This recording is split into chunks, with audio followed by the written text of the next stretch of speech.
Okay. Hi, everyone. Nice to meet you. My name is Dr. Michelle Litwer, and I'm going to be doing the webinar today for dating in a pandemic. So as you all know, most of you, all of you at this point have your screens off, so that's perfectly fine. You can definitely continue to do that.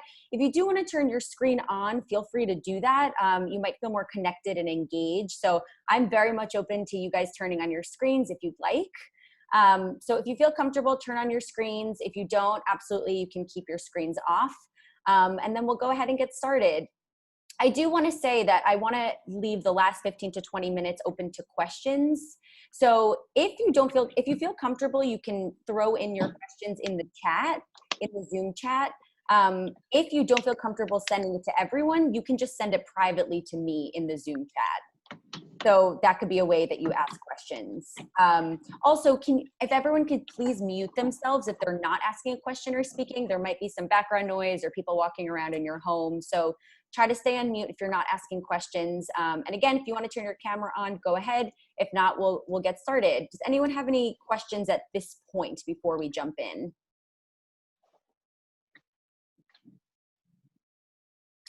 All right, so I see some new people signing on. So we're gonna jump right in. Again, cameras on if you'd like to throw yourself in and be more engaged. If not, we'll go ahead. So I'm gonna share my screen, which is a PowerPoint that I created. Is everyone able to see that?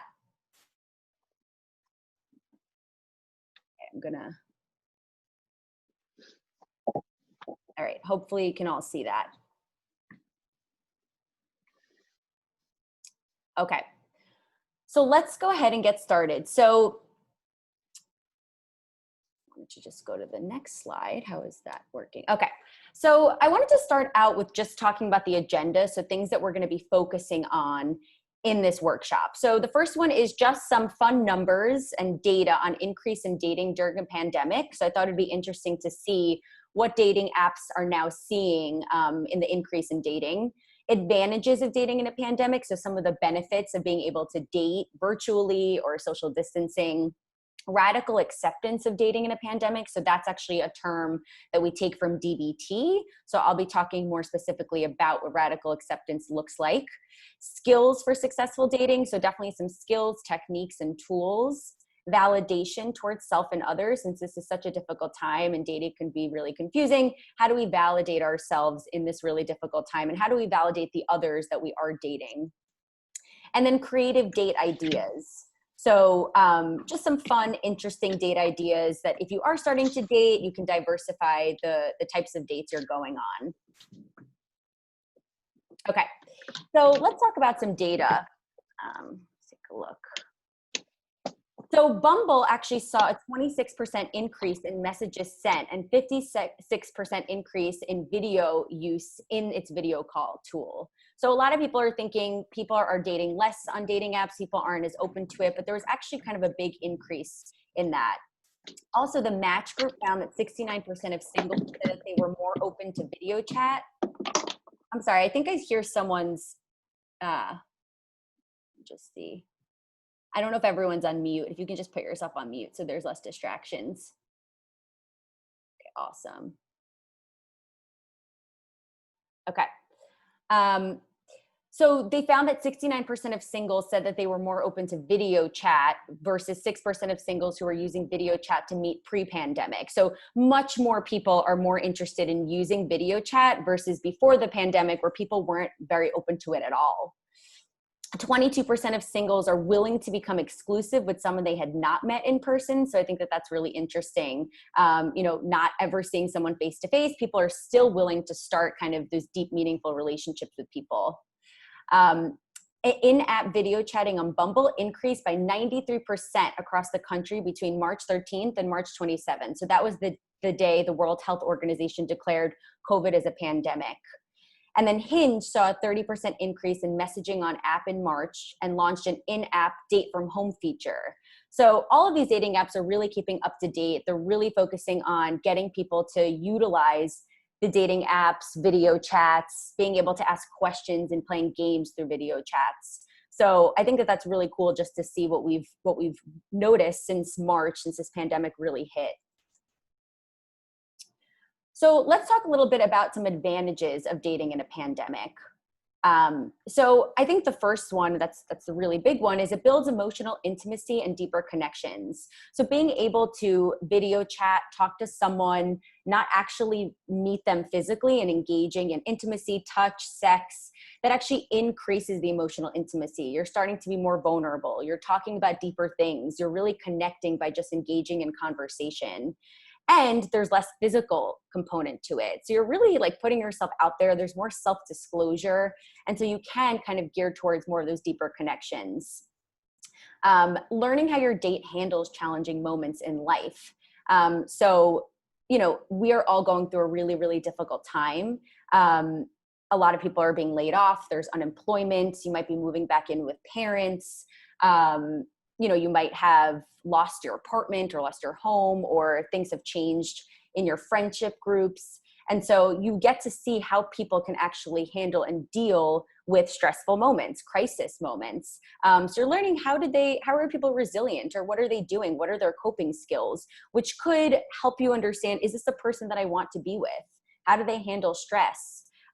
Maybe they can't handle stress so well, and I'm not sure if this is really going to work out for me. So it's nice to see how this person is going through such a difficult time period. It also improves conversation skills. So you might be getting much better at being more vulnerable, self-disclosure, asking open-ended questions, right? Because you're kind of forced to date on a screen. So it's an opportunity to practice those conversation skills, really paying attention and listening to the people around you. Building empathy among strangers, trying to navigate similar challenges. So if we know that someone else is struggling and having a really tough time, we do have more empathy for that person. We're able to put ourselves in their shoes because we're also going through something really difficult and challenging. So the more we know that someone else is struggling, the more empathy we can have for them. And so we might feel more close and more connected. Less distractions and barriers. So, when we were dating before the pandemic, you might have been going to restaurants or bars or crowded events, and, it might be very loud. It might be harder to have a more intimate, deep conversation. You might be distracted by other people. It might be harder to get to that place. You might be commuting after work, so you might be late to the date. So there's less barriers if we're able to date online virtually. When you're in your home, you're just kind of sitting there on your own, paying attention to that person, rather than all of the other things that are going on when we might be dating in person. And kind of similarly to that, saving time. So, there's going to be less time if you're not commuting. If you have a really busy schedule at work, when we were commuting and we were moving around, maybe it was hard to find time to go on a date. But now, if we are home, working from home, spending more time at home, it might be easier to find actually a time period to do the date. Research has shown that people are spending a lot less money. So you're not really stressed about who's going to pay for the first date. You're not going on dates. So you're spending less money, which could be really helpful if someone has lost their job or furloughed, or taking time off or whatever it is. And then showing a more authentic version of yourself. So people might see, pros and cons for this, right? If you're at home and you're not wearing a full face of makeup, or you haven't gotten a haircut in a really long time, or you're not dressed up because you're kind of sitting at home, you are able to show a little bit more of a true version of yourself, right? So people are really seeing you kind of in a more vulnerable place. They can get to know the real you. It's a more authentic version of yourself. And being at home, you can choose to not show anything in your home, but I think it's a nice way to connect, right? You might show them, let's say you play an instrument, you could show them your instrument. You can show them cool things that you have in your home. You can show them new gadgets that you're getting. You could show them where you do your workouts in your home. So you're really kind of becoming more vulnerable and exposing yourself to things that are going on, where before that, it might have felt more superficial if you were just meeting up at a restaurant or somewhere where they don't get to know you as much. So I think that those all could be advantages. And I'm just gonna stop the screen share just to check in on everyone. Everyone doing okay? Thumbs up if you are. Okay, cool. Just wanted to make sure you can still hear me. Okay.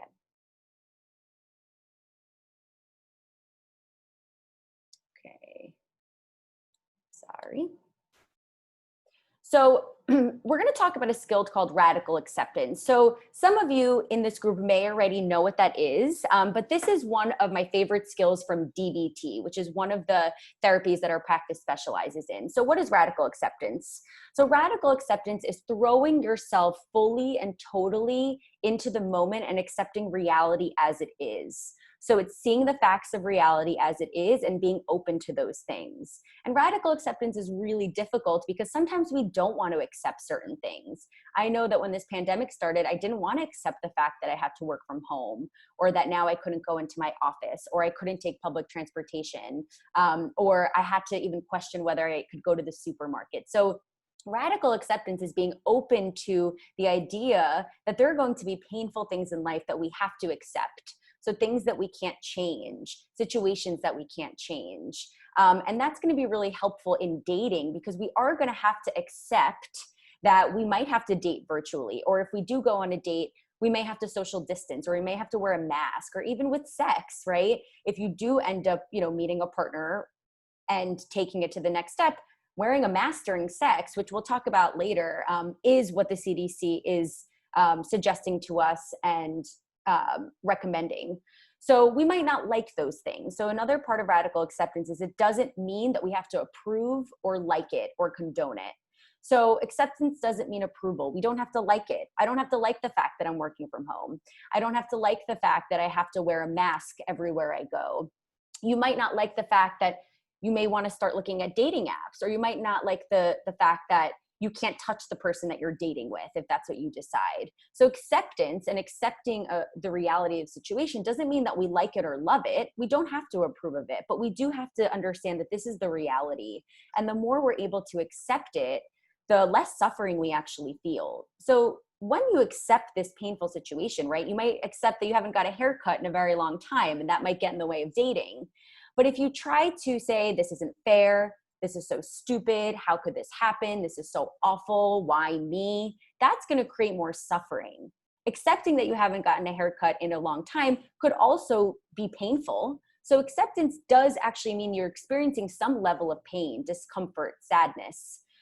However, if you try to push it away, suppress it, try to change something that you can't accept, you do end up suffering more. So something that's helpful is saying, like, it is what it is.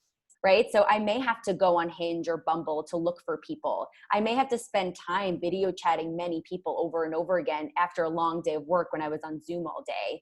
And it is what it is, and I don't have to like it. But I do have to accept it in order to kind of move forward. So you might notice that you're not accepting, and clues for that is you're in denial. Like, nope, this isn't real. This shouldn't be happening. I should be able to just go to someone's apartment right now on a date. Or I should be able to have sex with them no matter what. So that would maybe be denial. If you're having thoughts like, it shouldn't be this way, this isn't fair, why is this happening to me? That's you questioning reality, right? That's you trying to say the reality of the situation shouldn't be this way. But we have to understand that fighting reality doesn't actually change the reality. So we can try to fight it, we can try to change it all we want, but that actually isn't going to change it.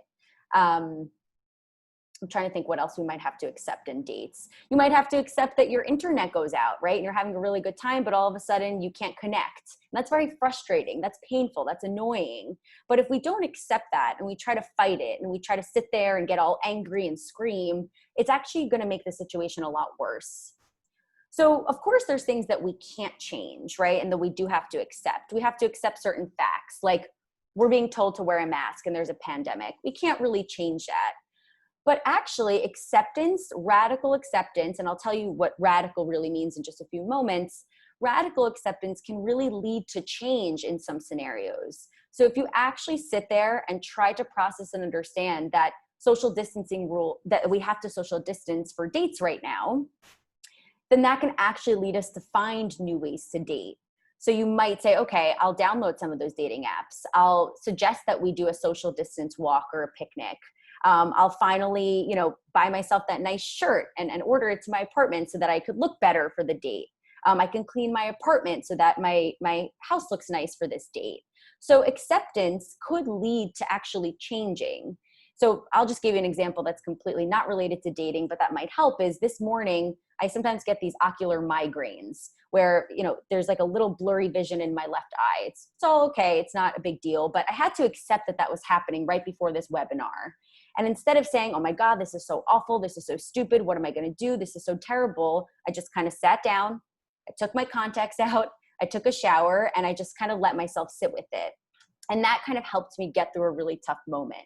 So you might ask yourself, how could I accept dating in this pandemic?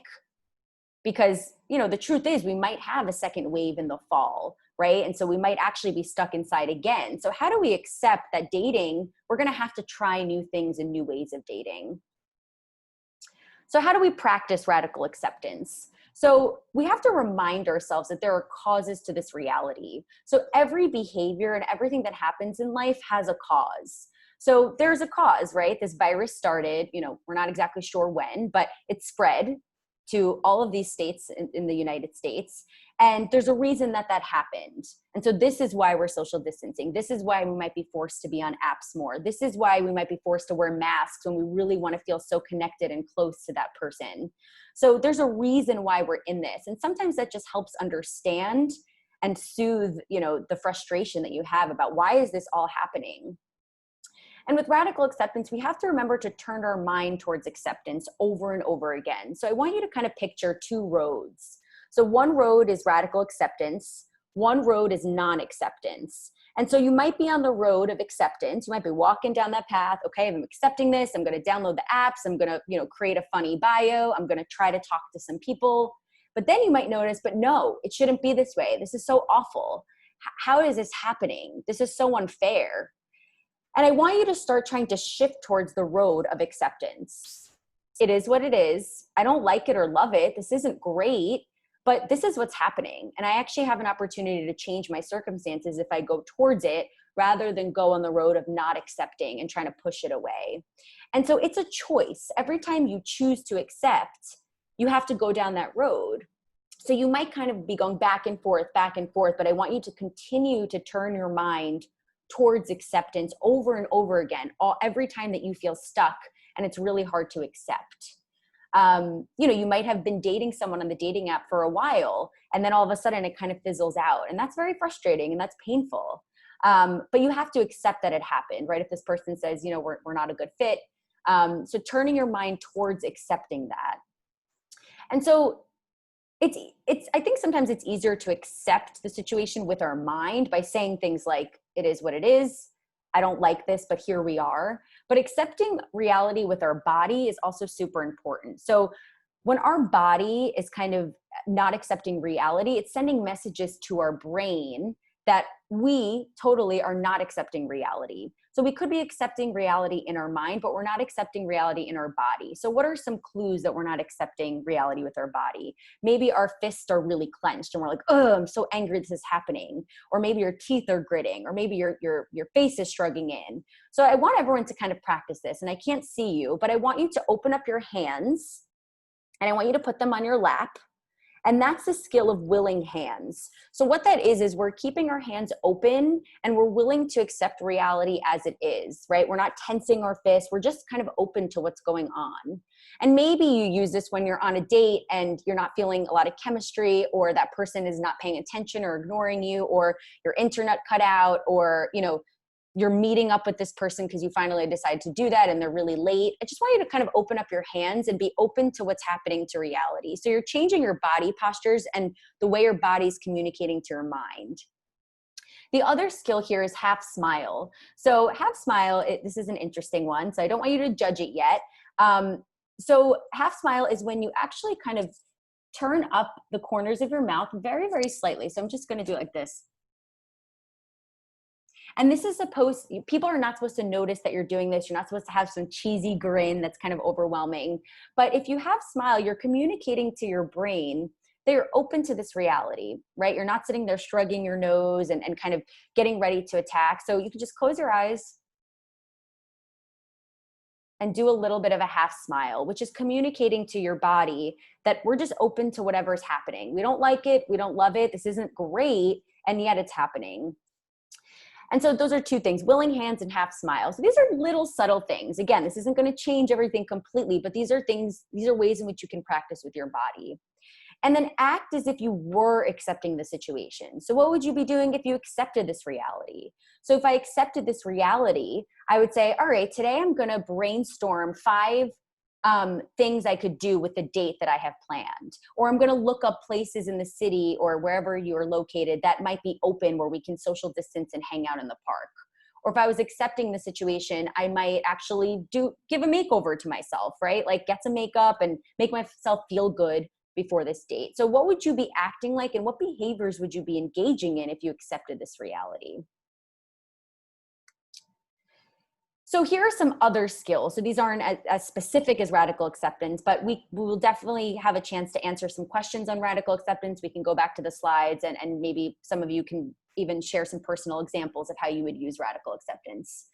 So don't ignore the elephant in the room. So clearly COVID is happening. Clearly we're in a pandemic. Clearly we're in a quarantine. And I would use it as an icebreaker, right? Like we're all going through the same thing. It's, we have different levels of stress with it, but we're all suffering through this in some way. This is a difficult time and all of us are kind of going through different stressors with this. So I would open up with that. I would talk about it. But I would be very mindful of not talking about that the whole time. So if you notice that you're just talking about COVID and all the stress and all the negativity associated with that, I would try to shift the direction of the conversation. So it's finding that right balance of talking about COVID, talking about how it's been for you, talking about, some of the awkward things that are happening or however it's impacting you, while also talking about other things, talking about other kind of positive things that are going on in your life. And we'll talk about that more. So that's a great way to kind of start the conversation, but don't lean too much on it because that could also just increase anxiety and frustration in the moment. The second thing is identify what you're seeking in a partner. So I think it's important that before you go in, you know what you're looking for. If you know what you're looking for, it's easier to figure out, is this working for me?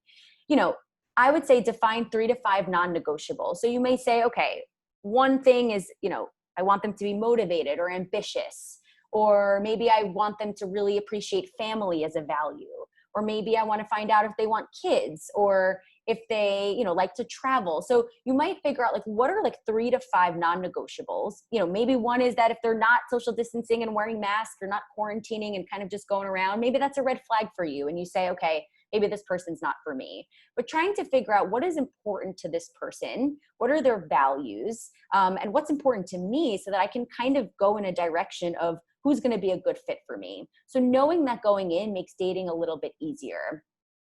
Focusing on getting to know each other. So I think it's really important to just kind of dive in there and get to know each other, get curious, ask open-ended questions. And I think it depends. You want to find the balance. If someone's a little bit more guarded and reserved, you might not attack them with asking so many questions, but kind of showing and identifying that you're okay to jump in here and get to know each other. Because that's going to make the connection stronger and help you figure out if this is actually someone you want to pursue. So I know that it's probably easier to text someone for a long time and you might end up texting for a very long time, but I say jump into video chatting right away, or not right away, but soon. Try to really, I think that video chatting, you can get a lot more information. You could see more chemistry. You could see if it's a better fit. You could see their nonverbals. You can kind of pick up on things. You might, see their house. You might see what they look like. So try engaging in video chat kind of as soon as you can. And ask yourself, what are you anxious about if you don't want a video chat? What am I worried about? And seeing if you can problem solve some of those things.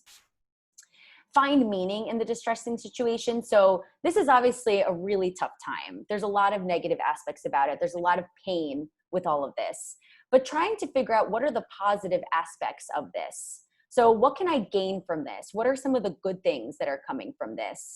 So for example, you could save time and money now that you're not commuting and you don't have to spend money on, a restaurant or drinks or commuting and things like that. Maybe it's nice that you can kind of sit home in your pajamas, right? So you could wear a nice shirt on the date, on the video chat, but you could be in sweatpants in the bottom. Or maybe it's nice that you can now play games or watch, videos together or do like a cooking class together, which maybe you wouldn't have done if we were meeting up in person. So reminding yourself, so it's not ignoring the negative parts of the pandemic and dating in the pandemic, but it's also identifying and noticing and trying to understand the positive of this. So what can I actually learn and gain from it? Maybe you learn that you're actually much better at communicating on video chat, and you're really good at being vulnerable with new people. And if you are meeting up with someone in person, which is appropriate, ask them questions to feel more secure and comfortable. So you might ask, like, how do you live your daily life? Do you go out and see a ton of people? Have you had sex with anyone recently? Have you had physical contact with people? Do you have a lot of roommates? Are you commuting on the subway? Are you going into hospitals or going to work and constantly in exposure? Do you have a grandparent you see regularly? So these might be good questions to ask if you're feeling really nervous and anxious, because when you know this information, that can help you decide whether or not you are ready to meet up in person and what that would look like. I'm going to stop the share for a second, check in. Everyone doing okay? You can thumbs up me if you are. Okay, cool. Great. Share screen.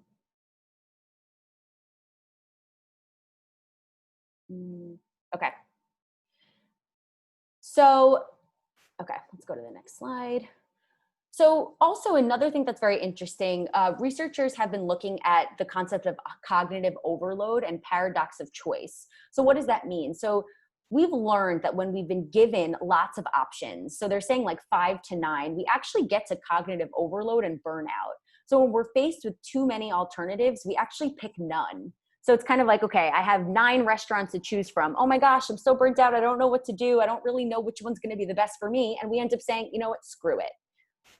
I'm not going to pick anything. So similarly with dating, you might be talking to a lot of people on the apps. You might realize, oh my gosh, I've been talking to 9 people and I really don't know who to actually pursue and who to go towards and who to start a conversation with or a video chat. So I would say, and again, not to be so rigid with this rule, but if you find yourself talking to 9 people, stop there, because you might get burnt out and confused, and get to know at least one of them a little bit better. So again, you don't want to be burnt out with all of these options. You want to eventually choose one and go for it and kind of throw yourself in and give yourself a chance. So I really like this one. Think of reasons to say yes. So our brain could really trick us into finding all the negative aspects of a partner. So, I don't like what they're wearing, or, oh my God, this person likes dogs. Well, I like cats, or, their favorite food is sushi. Well, I mean, who doesn't love pizza, right? So we as humans tend to look at the negatives more. It's kind of like a knee-jerk response. We tend to look that way. So it's trying to be a little bit more open and kind of responding and thinking of reasons to say yes. So even if they like dogs and I like cats, let me continue this conversation. Let me be open to it. Let me find the things I like about this person. Let's find ways in which we can connect, rather than saying, this isn't going to work. This isn't going to work. This isn't going to be for me. Because then we're going to lose out on opportunities, which, is just going to deter us from finding someone. Be honest and direct. So I know this is difficult, especially when you're starting out with dating, in the beginning phase, but being as honest and direct as possible from the beginning is probably going to help you. So if you're feeling uncomfortable with something that's happening, if they're doing something that's making you uncomfortable, if they're saying things that are just kind of out of line, being honest. Also, if you find that you have been dating someone for a while on these apps or meeting up with them consistently and you feel something for them and you have strong feelings, being honest about that.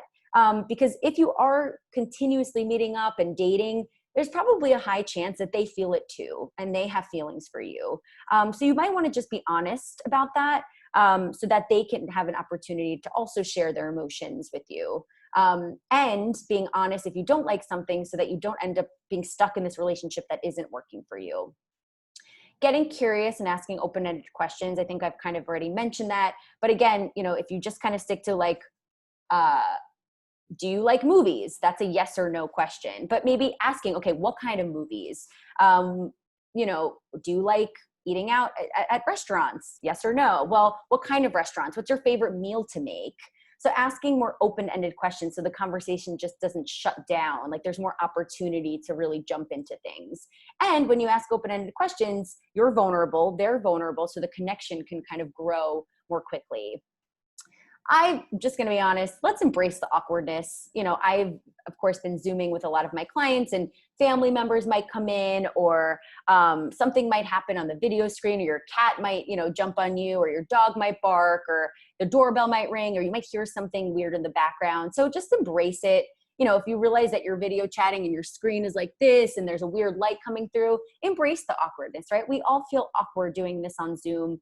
We might feel awkward if we do meet up with this person in social distance and we're wearing masks, or if we're feeling really awkward in the moment. You can just be like, sorry, this is just super weird. Like, I'm just going to let you know that I'm feeling that. And that actually might help the person, and there might be empathy there because that person might feel very awkward too. And then, of course, with everything that's going on in our world, being prepared to have difficult conversations. So if you are progressing with someone or you're getting to know someone, things like politics or racial injustice may come up. These really difficult conversations, or maybe someone was just fired and they're feeling really upset, or they had a pay decrease. So being prepared to kind of throw yourself into these difficult conversations, but also being direct, or maybe taking a step back if you feel like it's getting heated or there's a lot of anger or defensiveness. So it's almost like preparing to have difficult conversations and asking yourself, what am I like when I have difficult conversations? Am I likely to attack, become defensive, or invalidate the other person? Okay, I'm going to move along because I realize we have a lot left. So mindfulness skills. So this is going to be a specific kind of area we'll focus on for the next few minutes, but mindfulness is so important in relationships, right? Not just, dating in a pandemic, but with anything. But more importantly now, it's so hard to be mindful when we're on a screen. We could be looking at our phone in the corner. We could be looking at things in our room. Someone might interrupt us. We might be writing something down. We might be playing a game, right? Because we're on a screen. Or if we are out in person meeting up with this person, since, the lockdown is being lifted and all of that, we might be looking around at other things, or we might be ruminating about something that just happened at work, or we might be planning what we're going to say, right? We may not be in the moment because we're already thinking, well, what's the next thing that I'm going to say to this person? I want to be interesting. I want to be funny. So we really want to observe and pay attention. So keeping focused, maintaining eye contact, listening, paying attention to something about them. If you feel like you're getting distracted and you're getting lost, looking at them, noticing something about their facial features, the color of their hair, what they're wearing. If you're outside with someone and you're social distancing at a park or even at a restaurant now, you might notice like the glass in front of you or the food on your plate, right? Because we might just kind of get lost and get distracted and lose focus. So bringing yourself back to the conversation and the situation, and noticing any judgmental thoughts. We'll talk about this a little bit in the next phase, but noticing if you're just judging this person or you're thinking all these negative things about them. Oh, they're so stupid, or why did they just say that? Or, oh my God, they're so shallow, or, oh, they're so rude. So trying to kind of stay away from judgments, because that's going to impact our emotions and probably our ability to connect with them. So describing, so we have observe, so paying attention and really noticing what's going on in the moment, but then describing is actually putting words to it. But we want to avoid assumptions and interpretations. So if someone looked away for a moment and then you have the thought, oh, they don't care, or I'm so boring, they don't like what I'm saying, that's an interpretation. We don't necessarily know that's true. Or maybe someone didn't answer you on the app for 24 hours and you might say, oh, they're so uninterested, or what did I say? I must have said something stupid, or they probably think I'm not cool. Well, those are judgments, interpretations, and assumptions. So trying to just take a step back and seeing what's happening in reality. Really, the only thing that happened in reality is that they didn't answer for 24 hours or they looked away. So just being mindful of, are we making judgments and interpretations that are probably making us feel upset and then having us shut down? And then similarly to what we've been talking about, participate fully in the conversation. So throw yourself in. Really be one with the activity. Let go of self-consciousness. If you're constantly thinking about what to say or how your body looks, or how your eyes look, and you're looking at yourself in the screen, you're not really being one in the moment. So you might think about, what activities in my life do I throw myself in? Like for me, I know that when I'm dancing, or if I'm working out, or when I'm talking to one of my best friends, I'm really in the conversation. I'm really just being myself and being genuine. And then part of that is going with the flow and being spontaneous. So let's say this person wants to try a game night, or they want to do a virtual cooking class, or they want to do a game night, like with Jackbox or whatever that game program is. Try it out, right? Don't be so quick to say that's not going to be fun, or that's not going to work, or this isn't going to be good. Try it out. Go with the flow. Be open to it, because it actually could be fun and it could be good. And then of course, as we were talking about, avoiding distractions and doing things one mindfully. So doing one thing at a time, trying not to text on the date, trying not to be so stuck in all of your thoughts, not cleaning while you're on your date, right? Just being one with the date and showing interest. Okay, let me just stop the screen for a second. Everyone doing okay? We do a thumbs up situation again. Okay, cool.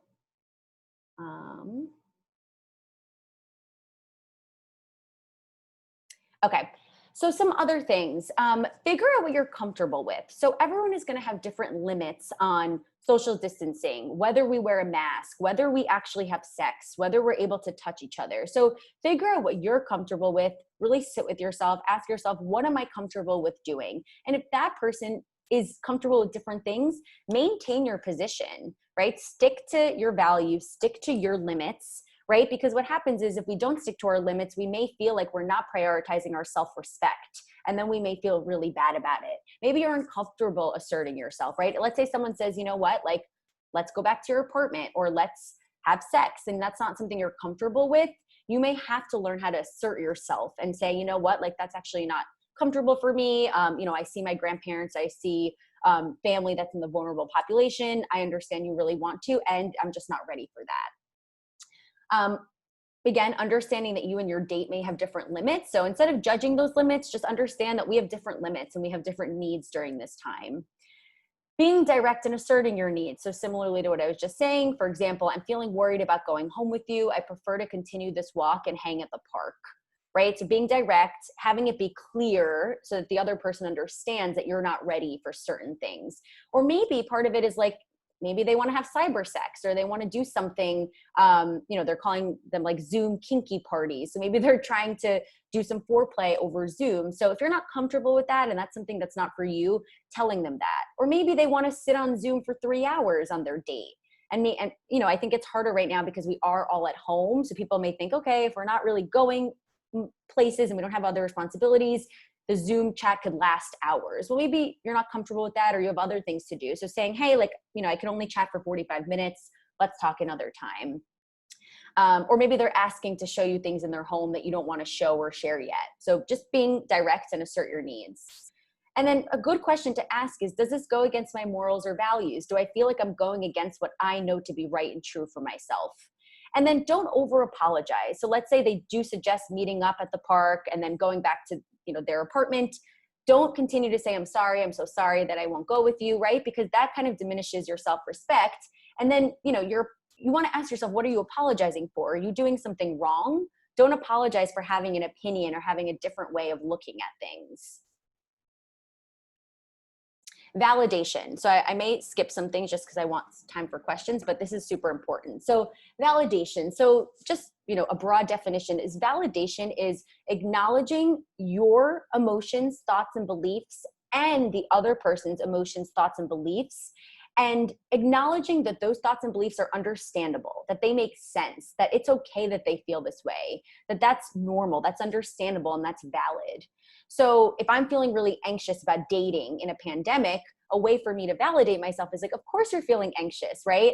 You're not so great on the computer screen, your internet cuts out a lot, and people keep barging into my room. So you're anxious and worried that that's going to happen again. So that makes sense. So it's finding kernel of truth in another person's perspective. And validation doesn't mean that we're agreeing. So for example, I could love horror movies and my husband could like comedy. And maybe I don't like comedy, and that's okay. And maybe he doesn't like horror movies, and that's okay. But instead of saying you're wrong, I'm right, or I'm right, you're wrong, it's like, how does both of our positions make sense? It's cool that you love horror movies. It's great that you love comedies. I don't have to agree with it. I don't all of a sudden have to say, okay, then I must love comedies. But I want to understand that we both have validity in our positions. And instead of trying to prove each other right and wrong, how do we understand each other's perspective? Most importantly, not validating what's invalid. So if someone's screaming at us or yelling at us or telling us that we need to go back to their apartment, or they're saying something about the quarantine and they're not stating facts about social distancing and the virus and all of that stuff, you don't want to validate what's invalid. right? So you want to validate what's valid. So you have to first differentiate, is this valid or not? And then why validate? Because it improves relationships. If we validate someone, it shows them that we understand, that we're with them and we're listening, right? So if someone tells us like, I'm so sad that I, was furloughed and I don't have a job right now, you'd want to validate that so that person understands, oh my God, they get me, they hear me, right? What I'm saying, they're connecting to. Invalidation hurts. So if we've been invalidated, if we've been ignored, if someone's you've been laid off for 2 months, you should be over it by now. That hurts, right? That doesn't feel good. Or if someone invalidates by saying like, oh my God, you're such a baby, just take your mask off, let's just kiss anyway. That hurts, right? Someone's not respecting and understanding your position. So quickly, how to validate, paying attention. So really being with that person, listening, staying focused, reflecting back what you heard. So what we were just talking about was, oh, if someone says I'm feeling really anxious, I'm back at home with my parents and, they keep bothering me about cleaning up my room. So I'm really anxious because I feel like they're always going to yell at me. You might reflect back and say, oh man, it sounds like you're really stressed. Your parents are giving you a hard time. They're constantly telling you to clean your room, and trying not to have a judgmental language or voice. You also can read minds. So if they're not really telling you how they feel, sometimes it's okay to say, you know what, you seem pretty sad. Like you're starting to cry, like you're really shutting down.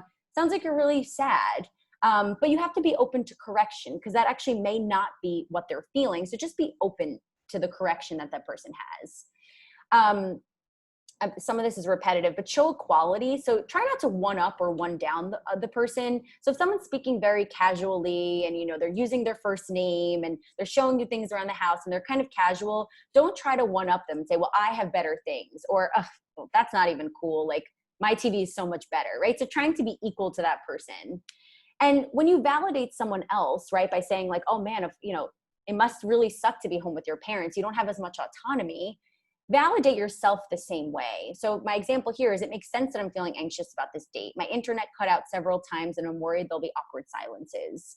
So you want to also validate and try to understand that your position makes sense. So here are some creative date ideas. So I can send this PowerPoint to everyone. I know that I'm kind of moving quickly because I want time for questions, but just to quickly go through this. So social distance walks, picnic at the park. Now they're doing curbside drinks and even restaurants on the street. You could do a city bike tour together. You can cook dinner together. So you can actually take a cooking class together or order in the same meal. You could do a wine tasting. There's actually a good question game. There's New York Times posted this, 36 questions that lead to love. And I posted the link, but it's actually a really interesting list of questions where you're really throwing yourself, you're being vulnerable. Maybe it's awkward and you don't know how to ask kind of those intimate questions. So those are kind of some nice questions to really dig deep and get to know somebody. You could play games. You could do a movie night. You could, if you're feeling fit and you feel like you want to do a workout, you can do an online workout class. I also posted a list of resources of classes you can take together. You could do a virtual museum tour, or if you're into music, you can even, I also posted a list of live stream concerts, or you can even have a virtual dance party. So there's actually ways to make, instead of having just a date where you talk and get to know each other, you can actually do activities together. And again, that means being spontaneous and throwing yourself in and being open to trying something new and different. So these are the additional resources. One of them, which I think is really important, which is the first one, is New York City Health and Hospitals came out with guidelines of how to have sex in the pandemic. So again, they recommend wearing masks, or even, if you don't have physical contact, masturbating together, doing things cyberly if you're not comfortable meeting up. So there's very specific guidelines, and you could figure out what works for you. The 36 questions are here. The live concerts are here. Then there's a link to our resources that we created on our website, our practices website. So I'll send this to you and you guys could take a look at that. So now, okay, I'm gonna stop the share. So this is your opportunity to type some questions into the chat if you don't feel comfortable kind of saying them out loud. But I would encourage you guys to unmute yourself, ask questions. We have a little bit over 10 minutes.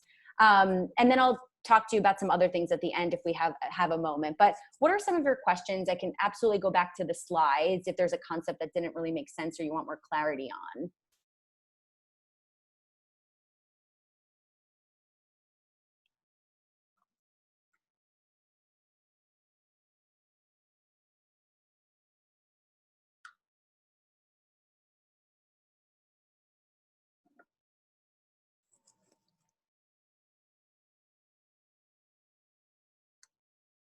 Okay, I have one question. Thank you for sending it. So my first question is tips for long distance dating. Okay, so yeah, I mean, I think it depends what you're doing. So if you're long distance dating, you're clearly just doing it virtually, right? You're clearly just doing it on Zoom, or whatever platform you're using, or on a dating app. So I think it's finding ways to really connect during those times. So really understanding, what is this person like? What do I like? And then coming together collaboratively, finding activities that you like together. So if you like cooking together, figure out a way to cook together or order in the same thing. If you really like movies, pick a movie night, right? But make it a collaborative effort so both parties are happy. I think if you're long distance dating and you're really dating for a while, figuring out how to be intimate via Zoom, whatever you're comfortable with. But that, might mean, doing some things that make you feel comfortable and good over Zoom, asking the partner, what are you comfortable with? Expressing your needs for that if needed. Trying to do it on Zoom as much as you can rather than texting or phone calls, because then we could really see people's nonverbals. We can pick up on their body language, and that's really helpful. Long distance dating, I mean, you could even send them cards, right? So I know, people are struggling to find ways to connect, but if you write them a handwritten card, that's something you're holding. And if you're sending it to that person, then when they open it, they're kind of holding the same thing that you're holding. So I think it's trying to find just creative ways and new ways to connect, and to keep things interesting.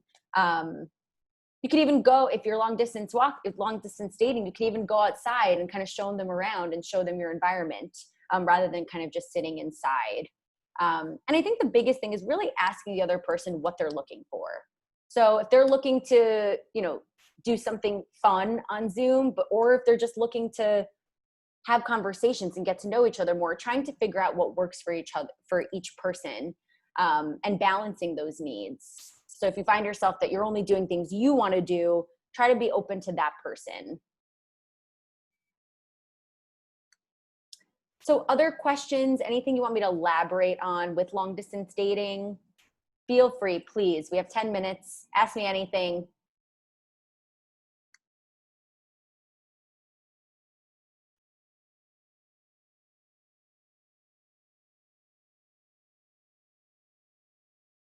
Great. Can you give us more examples for validation? I love that.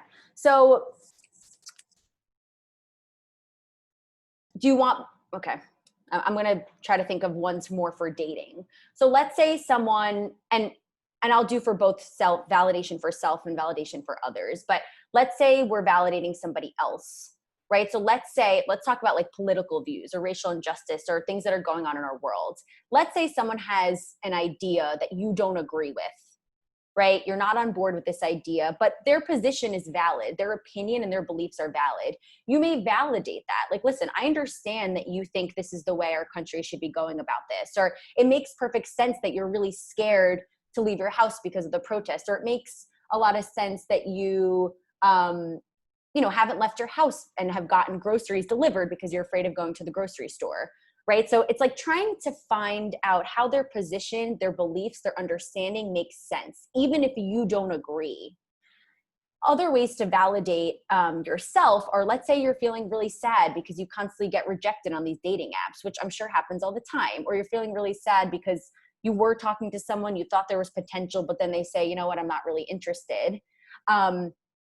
You may say, like, of course it feels sad, right? Of course it's okay to feel distressed right now about being rejected. Man, I put so much time and effort into this, right? I spent so much time trying to connect with this person and then it didn't work out. Who wouldn't feel sad, right? Like, it makes perfect sense and I'm bummed out. And if I'm starting to notice myself saying, like, get over it, you're being such a wuss, like, you're so sensitive, that's all invalidation.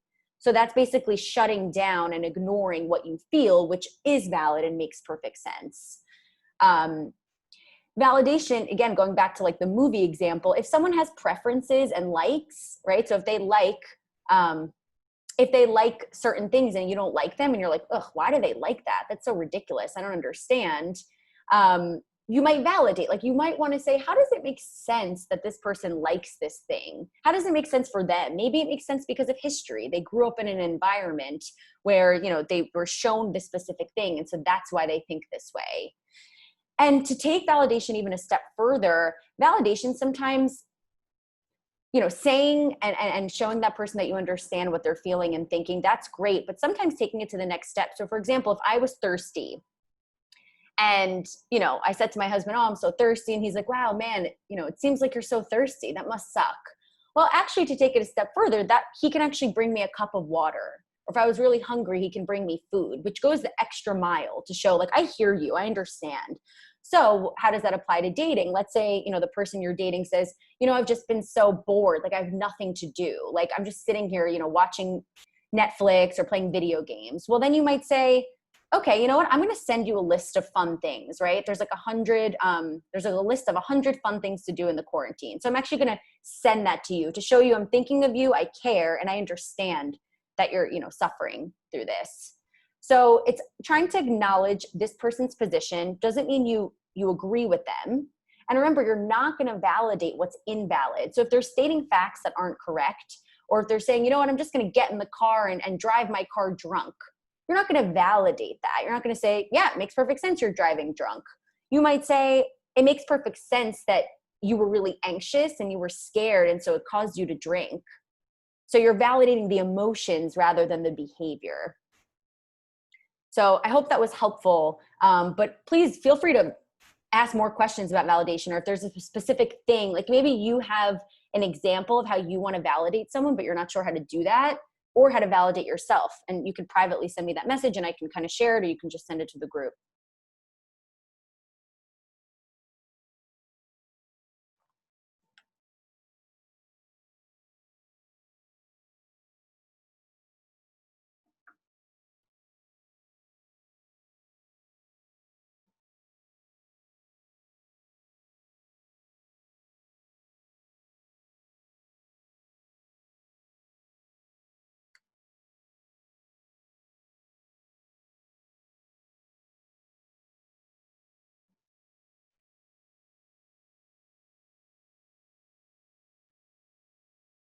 Any other questions? I don't see anyone typing. I don't know if you're thinking or formulating your thoughts. Oh, great.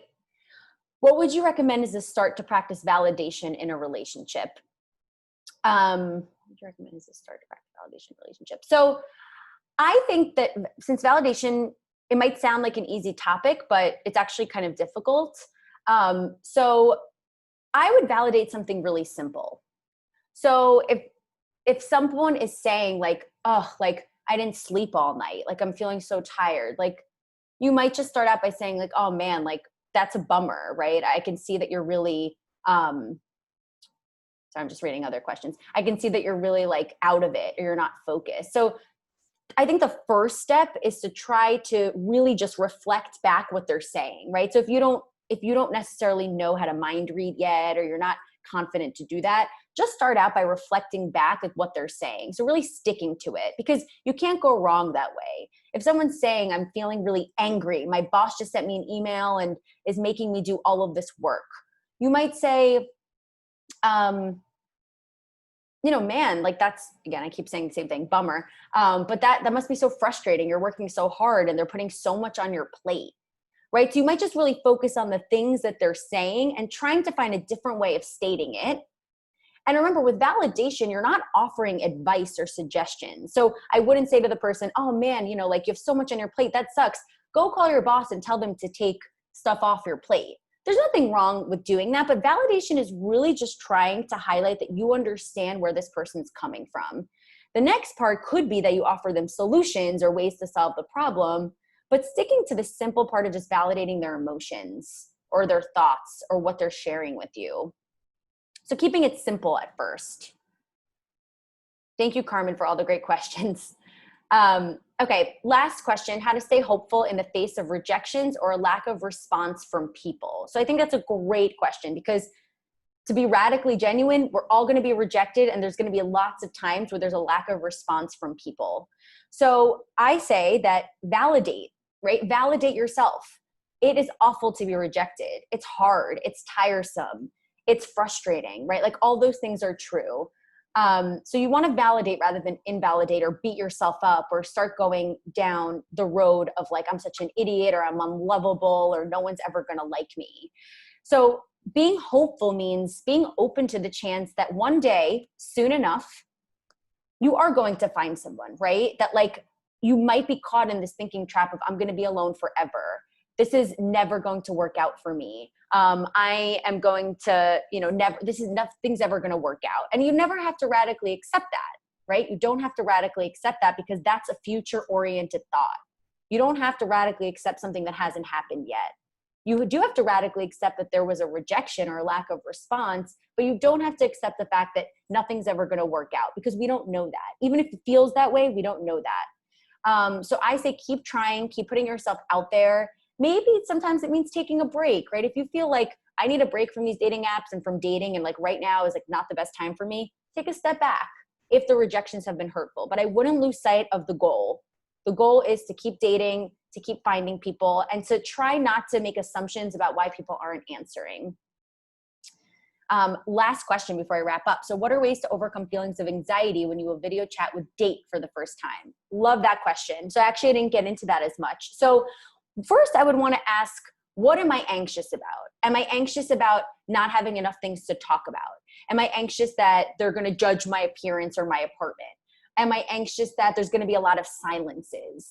So first you want to figure out, what are you anxious about? So if you're anxious about not having enough to talk about, come up with a list of a few questions that you want to ask, or a few topics. So it might be about work, or it might be about recent movies they watched, or whether they've seen their family, but having a few items to talk about so that there's less awkward silences or nothing to talk about. You may want to do some relaxation before. So if you just had like tons of work meetings, or just got into a fight with a family member, try to not have so much going on before the date. So maybe you do yoga or some deep breathing, or take a nice like hot shower before the date. So you're kind of walking in with less overwhelming feelings and tension.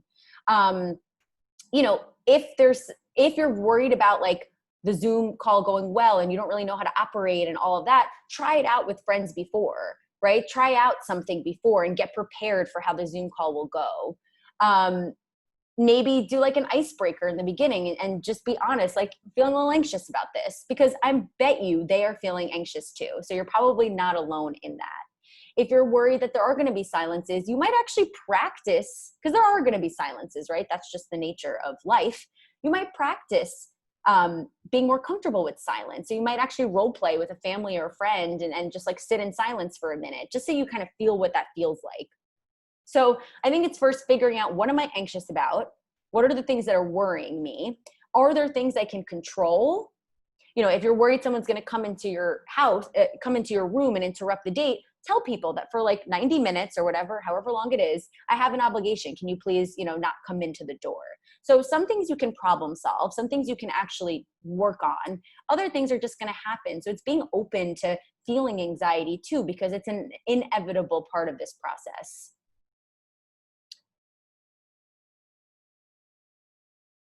So thank you. This concludes the webinar. There are a few last things. So we actually have 2 more webinars in this series. So another one is like going back and living with your parents or adults at home during the pandemic. And then one is about like business networking and finding a job in a pandemic. So you can find that on our website. You can sign up for all of those if you want it moving forward. I'm actually going to be doing a webinar on mindful eating in the pandemic. So, I know people tend to be overeating or under eating during this time, and finding, a balanced way of eating. I will be doing that. You can check the website. And I will, if you guys want, send the PowerPoint to you if you want those resources. So why don't you just go ahead in the chat and say if you want the PowerPoint, and I can send you those resources.